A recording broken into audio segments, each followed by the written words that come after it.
Salve, salve família Cataflix! Sejam muito bem-vindos ao terceiro episódio do programa que é feito de catador para catador. Eu sou a Anne Caroline, catadora da Zona Norte de São Paulo, e hoje o Cataflix vai te levar para uma viagem no tempo. Hoje a gente vai falar da história dos catadores no mundo e também no Brasil. Fala rapaziada, como vocês estão? Eu sou o Carlão Catador da Zona Leste. Trabalho com reciclagem há mais de 20 anos e dessa história eu entendo, viu? Mas antes de nós começarmos o programa, vocês já sabem, né? Deixa o joinha no vídeo, se inscreve no canal e ative o sininho. Esse é o melhor jeito de você ficar por dentro das novidades.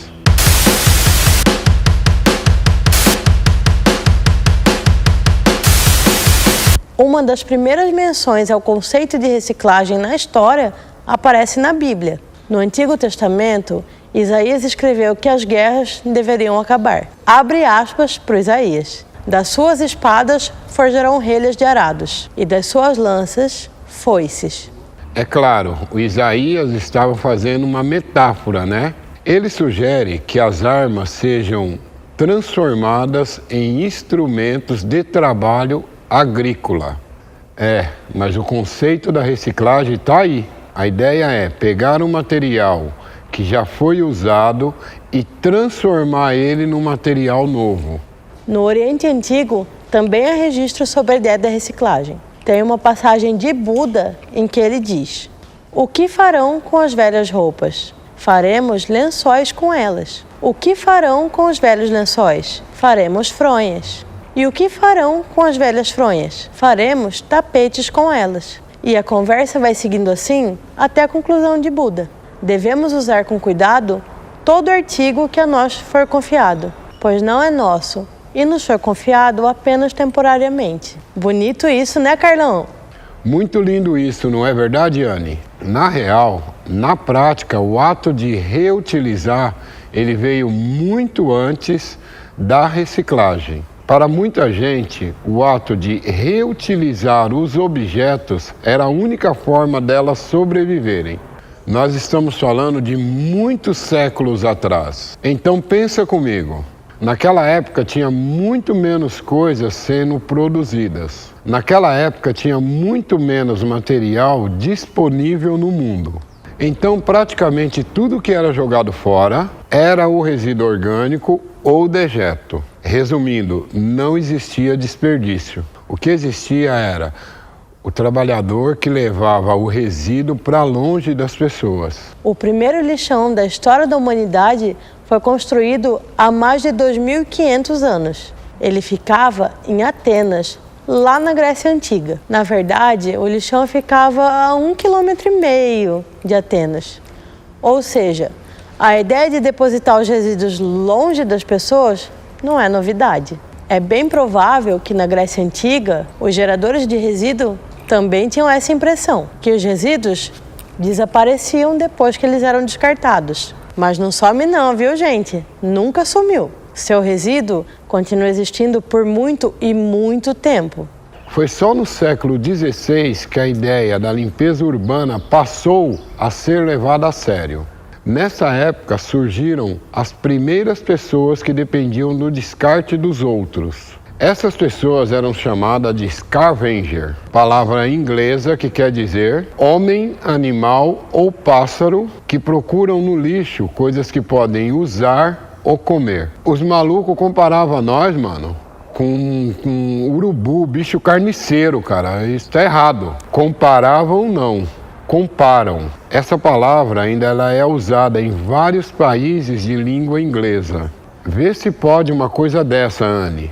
Pois é, Carlão. Bizarro, né? Você vê que o preconceito com a gente vem de muito longe. E na Colômbia, então, Carlão?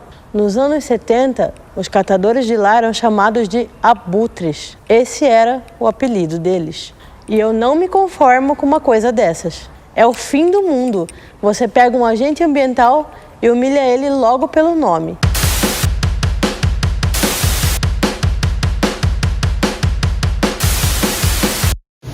Alô galera, meu nome é Jesualdo, eu sou catador, certo? Sou catador desde sempre, minha vida inteira. E catador para mim é é vida. Por quê? Porque através de coisas que não têm utilidade para as pessoas, dá vida para nós. Vida como? Porque a gente, com esse dinheiro que a gente pega fazendo reciclagem, a gente pode sustentar a família, muitos podem compor seu transporte. Então, enfim, você pode realizar seu sonho.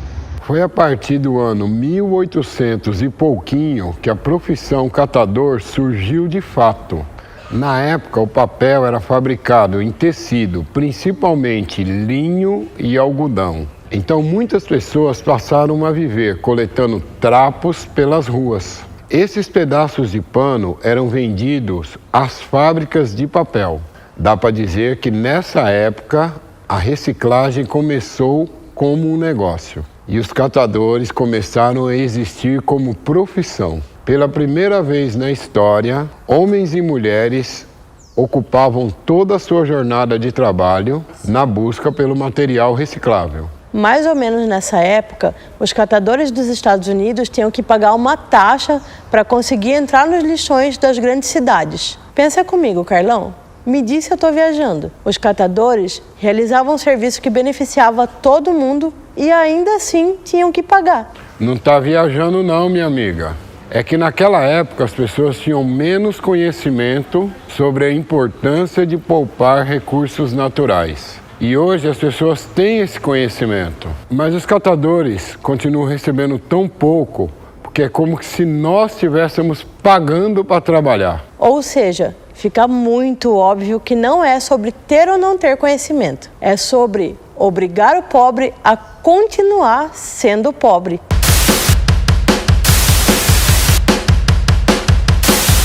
Até agora, nós só falamos de reciclagem e dos catadores da gringa. E o nosso Brasil nessa história? Agora eu vou chamar o bispo para contar a sua história como catador.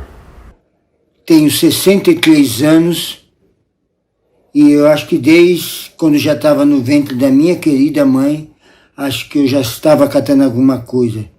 Que eu fui criado dentro de um aterro ou de um lixão, como as pessoas chamavam. Você imagina você não viver, você disputando com outras famílias para pegar alguma coisa para poder se alimentar, você disputando com os bichos ou animais, vivendo num local que tinha porcos, tinha um monte de coisa, né? Sem um equipamento de segurança, sem nada. Então, quantas vezes a gente se machucou, se cortou, e existem alguns dados que alguns catadoras morreram, né? Os seus pais iam trabalhar lá e às vezes não tinha local para deixar os seus filhos e acabava deixando dentro de algumas caixas, né, num canto, mas acabava às vezes esquecendo, não sei o que acontecia, e aí acabava crianças morrendo soterradas. Então a gente vivia uma ditadura diferente.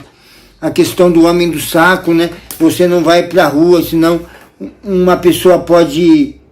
O homem do saco vai te pegar, mas ali já era um catador também. Eu acho que um dia a pessoa vai ver que o catador mesmo da época de 60, 70 e de 2020, século 20 é o mesmo catador e a mesma catadora que está ali batalhando para poder levar o seu alimento para sua família, querer um mundo melhor e mais justo para todos aí.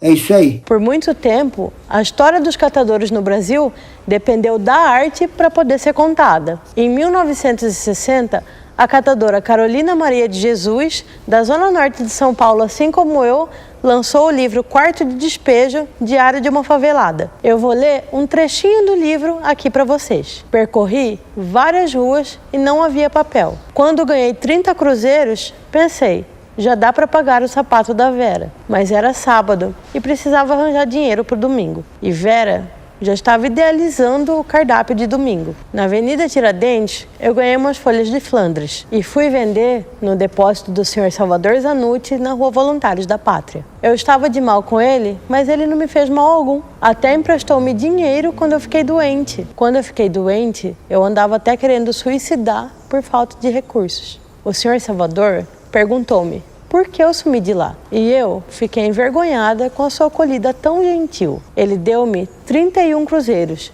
Fiquei alegre, saí correndo. Ia comprar os sapatos para Vera. Muito bonito, hein, Anne? E olha que esse livro foi escrito há 60 anos, minha irmã. Em 1968, o Plínio Marcos lançou uma peça de teatro e ela se chamava Homens de Papel. Essa peça conta a história de um grupo de 11 catadores e eles vendiam materiais deles para o Berrão, que infelizmente era dono de um depósito que explorava a mão de obra desses catadores.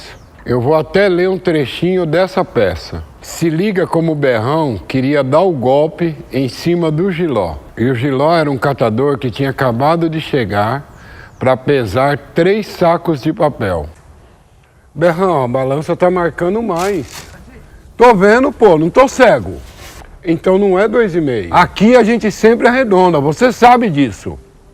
Para menos você tá marcando? É, mas tá dando quase 3 aqui. 2,5 ponto. Se não tiver contente, vai vender em outro lugar. Poxa, seu Berrão, olha aí, só falta pouco para 3 quilos. Olha o trampo que eu fiz, pô. Será que toda mão vou ter que explicar para você o negócio do arredondo? É isso e ponto. Mas que pilantra esse Berrão, hein, Carlão? Tá doido. Mas é como dizem, né? A arte imita a vida. Pois é, Anne. E a quantidade de catadores no Brasil aumentou muito nos anos 70. Nessa época, muitos deixaram a zona rural para vir morar na cidade. E o que aconteceu após a cidade ter ficado cheia de catadores? O Brasil começou a reciclar as suas latinhas de alumínio. No Brasil, a reciclagem desses material começou em larga escala no fim dos anos 80. E se liga só nesses dados. Em 1991, a gente reciclava 37% das nossas latinhas. Em 1996, a gente já estava reciclando mais de 60%. Em 2005, a gente já tinha atingido a nossa marca atual. Ou seja, reciclando mais de 95% de todas as latinhas do país. A evolução foi rápida, né? Mas o mérito dessa conquista não é das empresas e nem dos governos. O mérito é nosso, dos catadores. Vocês sabiam que cerca de 50% do papel consumido no Brasil é reciclado? Porém, tanto no caso da latinha como no caso do papel, o sistema ele só é vantajoso para as grandes empresas. Elas enxergam em nós catadores uma mão de obra barata e eficiente, porém exploratória. Quer ver um dado que comprova isso? Em 2000, a reciclagem de papel no Brasil movimentou R$1 bilhão. Em 2015, esse número subiu para 5 bilhões. E o que mudou nas condições de trabalho dos catadores nesse meio tempo? Absolutamente nada. Se na década de 80 não havia nem 100 mil catadores no Brasil, hoje esse número é 10 vezes maior. A estimativa do Movimento Nacional de Catadores diz que existe cerca de 1 milhão de catadores de material reciclável no país. Um estudo de 2006 dizia que existiam catadores em 85% das cidades brasileiras. Hoje esse número ele deve ser ainda maior. A evolução é uma parada muito doida mesmo, né, Carlão? E pensar que esses profissionais já foram chamados de carniceiro e hoje tem até um aplicativo que facilita o seu trabalho. Sim, bem lembrado, Anne. O programa está chegando ao fim, mas fica aqui o recado. Você que é catador, baixa agora o aplicativo do Cataqui para você ser chamado para a coleta. Você, gerador de resíduo, baixe o Cataqui e contrate um catador para buscar a sua reciclagem. Antes de me despedir, eu queria deixar aqui 2 agradecimentos especiais. Um para a Nestlé, que patrocina o Cataflix. Obrigada pelo apoio. E nós, catadores, esperamos outras empresas virem apoiar o nosso programa. A treta é de todos, a solução também tem que ser. Outro agradecimento especial vai para o historiador Antônio de Pádua Bozzi. O Antônio é autor do livro História dos Catadores no Brasil. Esse livro é um documento muito importante para aqueles que se interessam na vida dos catadores e sobre a reciclagem. O roteiro do Cataflix de hoje foi baseado nesse livro. E se você quiser ler a história dos catadores no Brasil na íntegra, o link para comprar o livro está na descrição do vídeo. E agora eu tenho um agradecimento muito especial ao artista Coelho, que fez esse painel maravilhoso, que compõe o nosso cenário e que sabe exatamente como é o dia a dia de um catador. E agora, um recadinho dele. Salve pessoal, da hora aí. Meu nome é Coelho, eu sou grafiteiro, ilustrador. Eu vim a convite do pessoal do Pimp My Carroça fazer um painel aí em homenagem aos catadores. O painel aqui, como vocês podem ver, e retratando a história, né, dos catadores, que existe há muito tempo. E eu retratei aqui a história de São Paulo, né, anos 20, 30, pessoal já nativo aí. E eu trouxe meus personagens, né, pra narrar essa história. E trazendo também um pouco da minha história. Retratando os personagens que me representam também. No início do início, quando eu comecei a fazer grafite, 99, 2000, eu comecei catando também reciclável para poder comprar minhas primeiras latinhas. Então é o início de tudo, dos catadores, o meu início no grafite aí também. E galera guerreira aí, máximo respeito, todo mundo que trabalha aí com reciclagem. É nóis!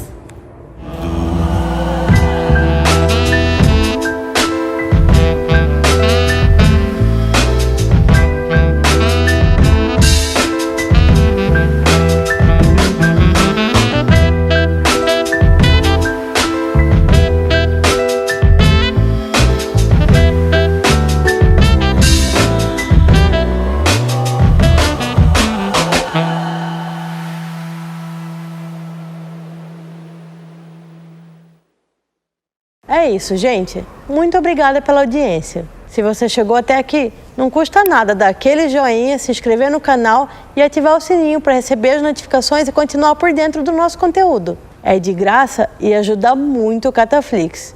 Tamo junto e até a próxima. Viva as catadoras e catadores! Viva as catadoras e os catadores!